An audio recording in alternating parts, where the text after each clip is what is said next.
Fala galera do Aras Concursos, sejam bem-vindos a mais um vídeo do nosso canal. E hoje eu trouxe para vocês aqui um cronograma de estudos, onde a gente já vai estudar o primeiro dia do concurso da UFES, ok? Nós vamos fazer aqui cronogramas por semana, com vídeos aí para cada dia da semana, beleza? Você já sabe que o concurso da UFES está prestes a sair, logo vai sair, e a gente tem que se adiantar e estudar antecipadamente aquilo que vai cair. E o que é que a gente vai estudar nesse cronograma? Nessa primeira semana, a gente vai ver Lei 8.112, Conhecimentos Específicos, Português. Por que que a gente vai ver esses conteúdos? Porque esses conteúdos de certeza irão cair. Tem outros conteúdos, como informática, que é provável que caia, mas no concurso anterior não caiu. Então, vamos agora no seguro. E quando sair o edital, a gente já começa a ver os outros conteúdos, mas já vamos estar bem adiantados. No dia 1, que é o dia de hoje, nós vamos estudar a Lei 8.112, do primeiro artigo até o artigo 12. Vamos estudar os conhecimentos específicos, funções do administrador e português. Ok? Português aí é a parte de substantivos. Vamos começar bem tranquilo. Então, vamos lá. Dia 1. Lei 8.112, disposições gerais preliminares, disposições preliminares e gerais, nomeação e concurso público. Primeira coisa que nós temos que entender da Lei 8.112 é o seguinte, é a quem essa lei se aplica. A Lei 8.112 é o regime jurídico dos servidores públicos civis da União, das autarquias, inclusive em regime especial, e das fundações públicas federais. A lei é federal, não vai ser estadual, não vai ser municipal, não vai ser distrital, vai ser federal, ok? Essa lei, ela se aplica à administração direta. A administração direta, ela é dividida em União, Estados, Distrito Federal e município, ok? Então, na administração direta, ela só se aplica à União, ok? Que faz parte aí o governo federal, seus ministérios, então, a União. Já na administração indireta, existem as autarquias, as fundações públicas, a sociedade de economia mista e as empresas públicas. Mas a Lei 8.112, ela só se aplica às autarquias federais e às fundações públicas federais. Então, resumindo, a quem a Lei 8.112 vai se aplicar? Aos servidores públicos da União, das autarquias federais e das fundações públicas federais. Ok? De boa? Vamos para mais uma informação. Agora vamos falar do que é o servidor público, o que é o cargo público, que é o que você deseja ocupar. Veja que tem aí uma pessoa sentado aí numa cadeira.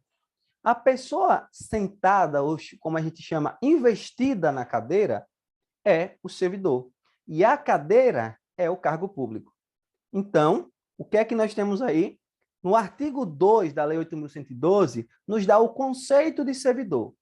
Para os efeitos desta lei, servidor é a pessoa legalmente investida em cargo público, ou seja, que está ocupando um cargo público. O artigo 3º dá o conceito de cargo público. Cargo público é o conjunto de atribuições e responsabilidades prevista na estrutura organizacional que devem ser cometidos a um servidor. Então, você é servidor, você ocupa um cargo público, você tem um conjunto de atribuições, um conjunto de responsabilidades que você deve executar, ok? Então, esse é o conceito de servidor e de cargo público, artigo 2, artigo 2º e artigo 3º da Lei 8.112. Mais informações aqui sobre os cargos públicos. O parágrafo único diz o seguinte: os cargos públicos acessíveis a todos os brasileiros, nato ou naturalizado, são criados por lei. Não é decreto que cria cargo público, é lei, ok? Tem denominação própria, tem um nome, tem vencimento pago pelos cofres públicos, ok? Então, o que você vai receber lá como servidor, seus vencimentos, pago pelos cofres públicos. Para provimento em caráter efetivo e ou em comissão. E aqui são dois tipos de cargo. O cargo efetivo, nós já vamos ver um slide que fala especificamente disso. Mas para você já ter uma ideia, o cargo efetivo é aquele cargo que você almeja, que tem estabilidade, é aquele cargo que você precisa fazer um concurso público. Já o cargo em comissão é um cargo de livre nomeação, a autoridade superior te nomeia, mas também ela te exonera na hora que quiser, ok? Então, é um cargo que não precisa de concurso público e é um cargo que não tem estabilidade. Continuando aqui, o artigo 4º fala o seguinte: é proibida a prestação de serviços gratuitos, salvo os casos previstos em lei. Você não pode trabalhar de graça para a administração pública, salvo nos casos previstos em lei. Então, tem que ter na lei alguma informação, algum modo de você trabalhar gratuitamente. Se não tiver, você não pode trabalhar de graça para a administração pública. E quais são os requisitos básicos para você ser investido em um cargo público? O artigo 5º da Lei 8.112 nos diz: ter nacionalidade brasileira, ter o gozo dos direitos políticos, a quitação com as obrigações militares e eleitorais, o nível de escolaridade exigida para o cargo público, a idade mínima de 18 anos, aptidão física e mental. Então, veja que você tem que cumprir esses requisitos para ser investido em cargo público. Mas veja que o nome dos requisitos são requisitos básicos. E aí, por isso que o parágrafo 1º vem nos dizendo que as atribuições do cargo podem justificar a exigência de outros requisitos estabelecidos em lei. Então, por exemplo, a idade mínima de 18 anos pode ter um cargo que a idade mínima seja superior a esse para ocupar o cargo. Então, outros requisitos podem ser estabelecidos, isso de acordo com as atribuições do cargo, ok? As atribuições do cargo têm que justificar isso. E as pessoas portadoras de deficiência, elas podem se inscrever e tomar posse num cargo público? Podem. As pessoas, olha aí o parágrafo 2º, as pessoas portadoras de deficiência é assegurado o direito de se inscrever em concurso público para provimento de cargo cujas atribuições sejam compatíveis com a deficiência. Observe isso aí, cuja as atribuições sejam compatíveis com a deficiência. O que é que isso significa? Uma pessoa portadora de uma deficiência, ela não pode ocupar qualquer cargo público. O cargo público tem que ser compatível com a deficiência dela, ok? Para tais, serão reservados até 20% das vagas oferecidas no concurso. Você notou que não são 20%? Serão reservados até 20%. Então, não quer dizer que são 20%, mas o máximo que pode ser reservado para pessoas portadoras de deficiência é 20% das vagas, beleza?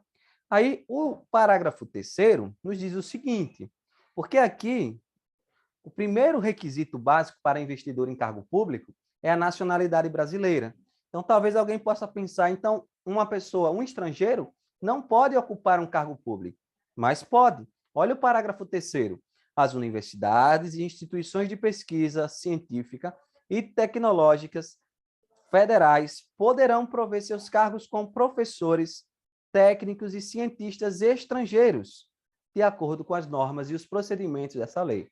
Os estrangeiros podem ocupar um cargo público nas universidades para cargo de pesquisa e tecnologia, ok? Universidades e instituições de pesquisas, elas podem contratar ou podem ter estrangeiros ocupando cargos públicos, de acordo com os termos da lei, beleza?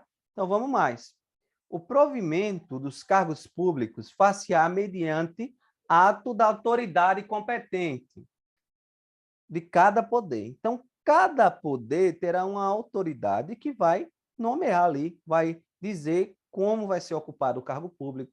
Então, é tranquilo isso aí. O provimento, ou seja, a ocupação, o preenchimento de um cargo, far-se-á mediante o ato da autoridade competente de cada poder. Cada autoridade vai fazer aí o provimento dos cargos públicos. O artigo 7 diz o seguinte: a investidura em cargo público ocorrerá com a posse. Existe uma sequência que é o seguinte: você faz o concurso, você é nomeado e você toma posse. Quando é que você se torna servidor? Quando você toma posse. Ah, então você foi nomeado para um cargo em comissão, mas só ser nomeado não diz que você é servidor, só quando você toma posse. Então, quando você toma posse, é que você foi investido em um cargo público, se tornou servidor, ok? São formas de provimento de cargo público. Nós já sabemos que provimento é a ocupação de um cargo, é a investidura em um cargo público. É a nomeação, que é a forma originária, depois tem promoção, ascensão e transferência. Essas formas de provimento não estão mais na lei, foram revogadas. Tem a readaptação, tem a reversão, o aproveitamento, a reintegração e a recondução. Talvez você diga, e agora? Eu não sei o que é cada coisa dessa. Mas nos próximos artigos, nós veremos cada detalhe sobre readaptação, reversão, aproveitamento, o que cada um dessas formas de provimento quer dizer. Ok? A nomeação faciar em caráter efetivo, veja que agora a gente vai falar do tipo de cargo. Tem o cargo efetivo e o cargo em comissão. Em caráter efetivo, quando se trata de cargo isolado de provimento efetivo ou de carreira.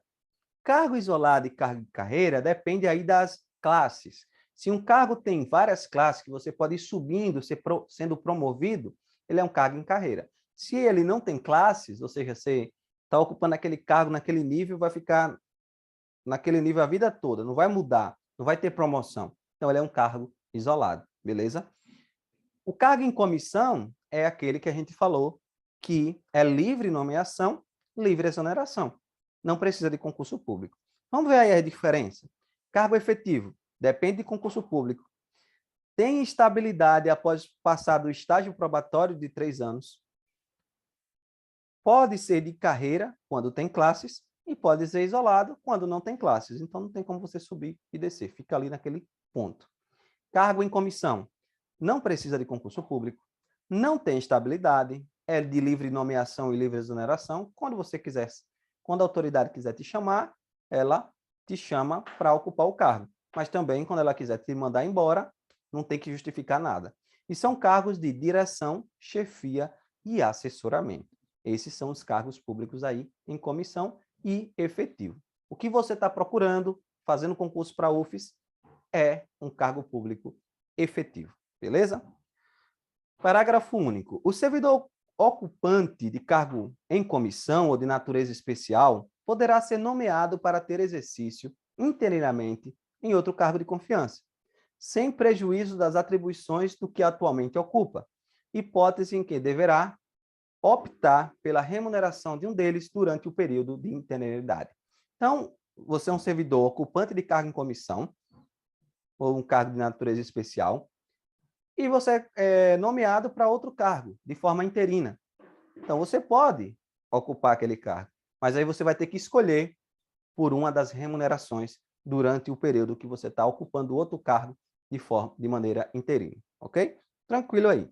Artigo 10. A nomeação para cargos de carreira ou cargo isolado de provimento efetivo depende de prévia habilitação em concurso público. Veja, cargo efetivo, concurso público. Cargo efetivo, concurso público. E como serão esses concursos? De provas ou provas e títulos. Cuidado, porque as questões geralmente trazem assim, de provas ou de títulos. Está errado. De provas ou de provas e títulos. Tem que ter os dois, ok? Não pode ter só títulos. Pode ter só prova, mas se tiver títulos, tem que ser provas e títulos. Belezinha? Parágrafo único. Ah, sim. Obedecendo a ordem de classificação e o prazo de sua validade. Parágrafo único. Os demais requisitos para o ingresso e o desenvolvimento do servidor na carreira, mediante promoção, serão estabelecidos pela lei que fixar as diretrizes do sistema de carreira na administração pública e seus regulamentos. Então, aí, tranquilo.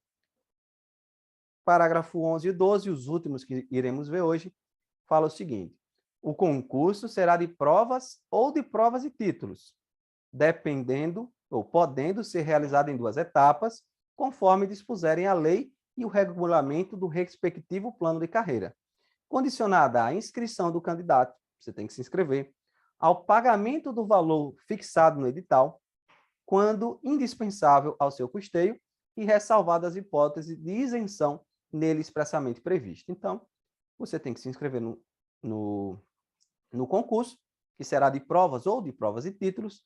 Depois de você se inscrever, você tem que pagar a taxa de inscrição, que pode, se você não tiver condições, você pode pedir aí uma isenção, mas se tiver, tem que pagar, ok? E o artigo 12 nos fala o seguinte: o concurso público terá validade de até 2 anos, podendo ser prorrogado uma única vez por igual período. Então, não é a validade de 2 anos, é até. Então, o concurso pode ter validade de 1 ano. E se ele tiver validade de 1 ano, ele pode ser prorrogado, mas uma única vez por igual período, por mais 1 ano, ok? Se ele tiver uma validade de 6 meses, pode ser prorrogado uma única vez por mais 6 meses. E se ele tiver de 2 anos, pode ser prorrogado uma única vez por mais 2 anos. Belezinha? E os parágrafos 1º e 2º dizem o seguinte: o prazo de validade do concurso e as condições de sua realização serão fixados em edital. O edital é fundamental para você entender todo o trâmite do concurso público. Então, você tem que ler o edital. Tem que ver, tá ali sempre tendo acesso ao edital. Teve dúvida? Vá no edital. Muitas vezes a gente vê as pessoas perguntando: mas como é isso? Como é que você sabe a data de tal coisa? Está tudo no edital, então tem que olhar lá. E será publicado no Diário Oficial da União porque é federal, né? E em jornal diário de grande circulação. E o parágrafo 2 diz o seguinte, o parágrafo 2º: não se abrirá novo concurso público enquanto houver candidato aprovado em concurso anterior com prazo de validade não expirado.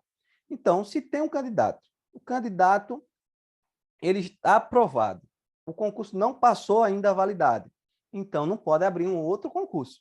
É isso que esse artigo está dizendo. Então, vimos aí 12 artigos da Lei 8.112. Agora vamos ver os conhecimentos específicos aqui, as funções do administrador: planejar, organizar, dirigir e controlar. Essas funções são fundamentais na administração e são simples. As questões desse assunto são simples, mas a gente tem que ter acesso, tem que saber, tem que estudar, porque cai em todo concurso. Tem concurso mais simples que cai somente essa pergunta aí: quais são as funções do administrador? Planejar, organizar, dirigir e controlar. Já vi várias questões assim. Então, vamos lá. O que é administração? A administração é o ato de administrar ou de gerenciar negócios, pessoas ou recursos para alcançar objetivos definidos, para alcançar as metas, né? Então, você vai administrar algo, você vai gerenciar algo com o objetivo de alcançar as metas definidas. É uma palavra com origem no latim, administratione, que significa direção e gerência. Então, a administração é o processo de planejar, de organizar, de dirigir e de controlar o uso de recursos a fim de alcançar os objetivos. Veja que a palavra aí, chave, é alcançar os objetivos. Você administra com o objetivo de alcançar o objetivo. Ok? Então, vamos lá. Planejar. O que é planejar? Você já sabe o que é planejar. Quando você quer viajar no final do ano, você tem que se planejar.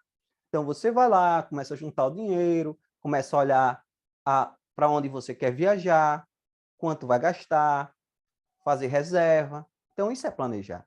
Planejar é pensar antecipadamente em objetivos, em ações e atos, baseado em algum método, plano ou lógica, não em palpites.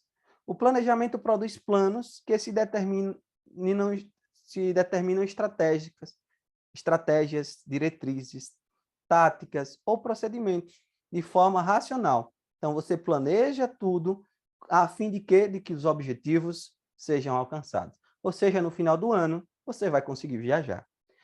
Planejamento pode ser visto como a determinação da direção a ser seguida para se alcançar um resultado desejado, ou como a determinação consciente de cursos e ação, isto é, dos rumos. Então, você vai determinar ali a direção que você quer seguir para atingir o seu resultado. Engloba decisões com base em objetivos, você vai decidir as decisões que você vai tomar com base no objetivo que você traçou, com base em fatos e nas estimativas do que ocorreria em cada alternativa. Olha, hoje eu vou lanchar. Se eu lanchar, talvez eu não tenha dinheiro para viajar no final do ano, que era o meu planejamento, que é meu objetivo final. Então, eu não vou lanchar. Eu não vou gastar esse dinheiro com isso, vou gastar com aquilo. Eu vou me organizar, vou fazer isso. Então, tudo isso é o planejamento.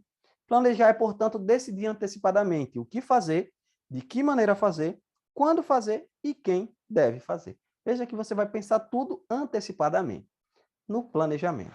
A organização é o seguinte, organizar significa, veja essa palavra, alocar, distribuir o trabalho em tarefas, em atividades.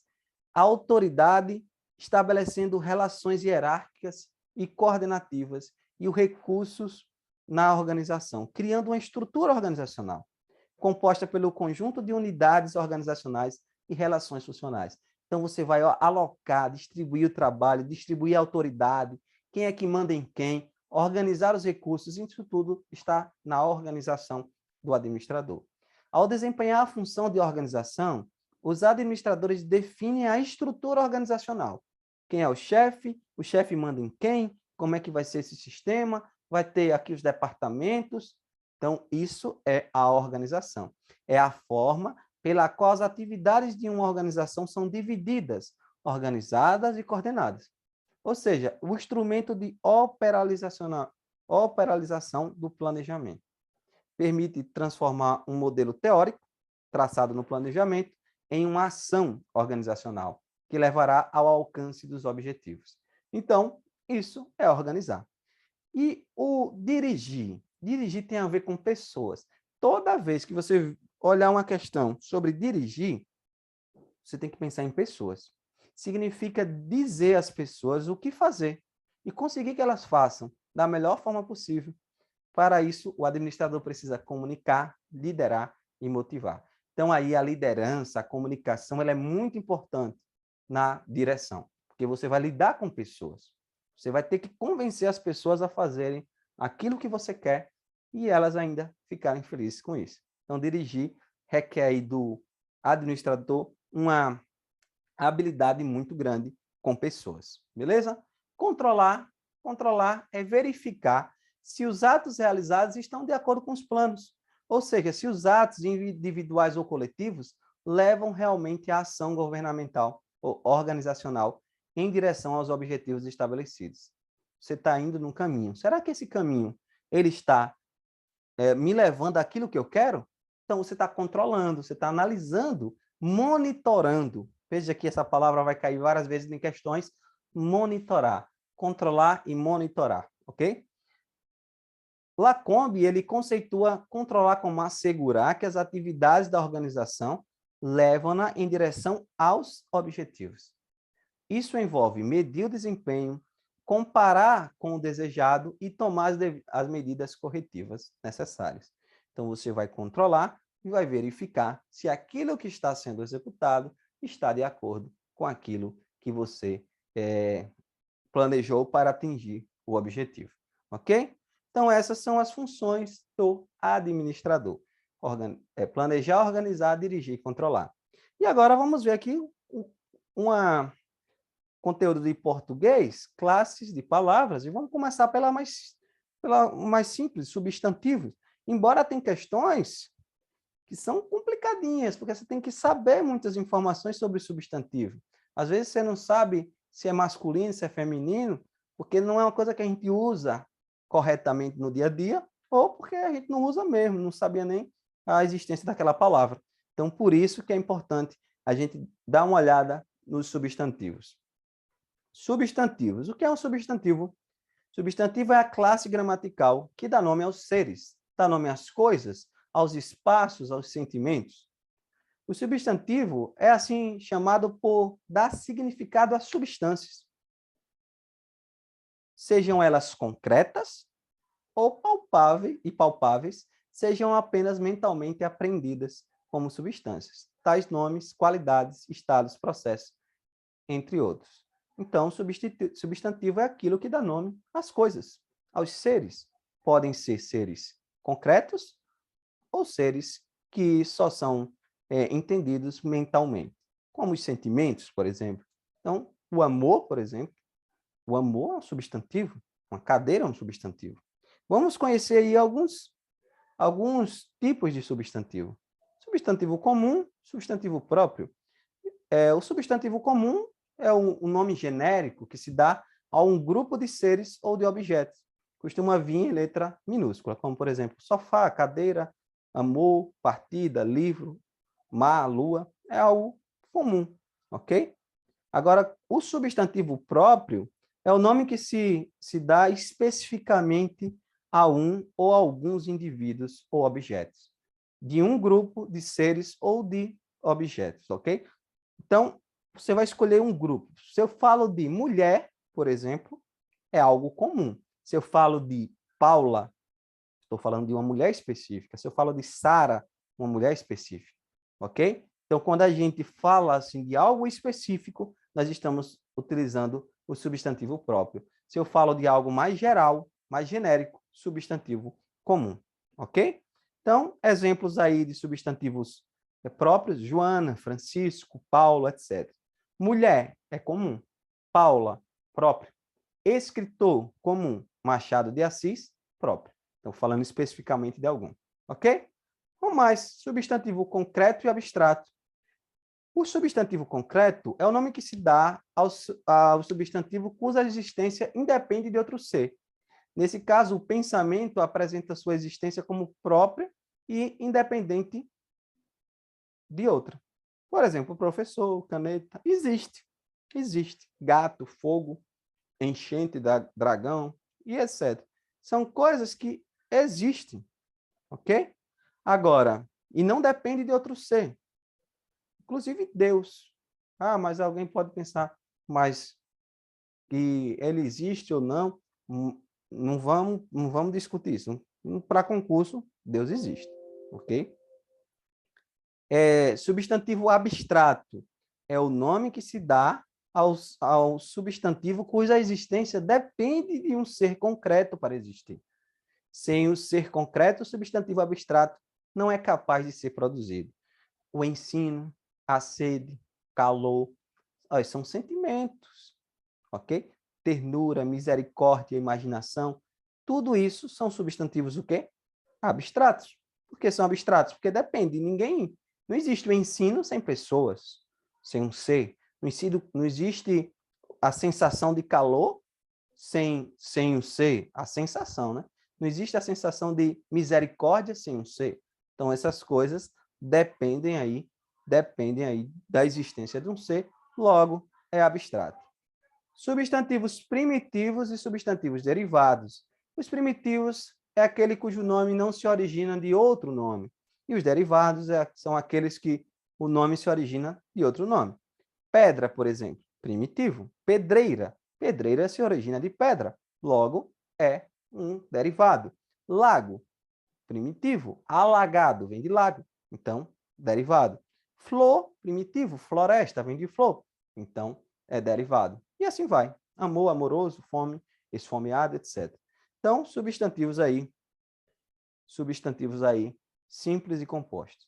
E os substantivos coletivos, que aí existe uma grande quantidade que às vezes cai em questão, a gente fica doidinho. Mas é ir treinando e fazendo questões que isso vai ajudar bastante. Nome que se dá a uma coleção ou a um conjunto de seres ou objetos de uma mesma classificação ou ideia. O coletivo, por representar a ideia de múltiplos indivíduos ou objetos, vem sempre no singular. Então, animais de uma região é chamado de fauna. Plantas de uma região, flora.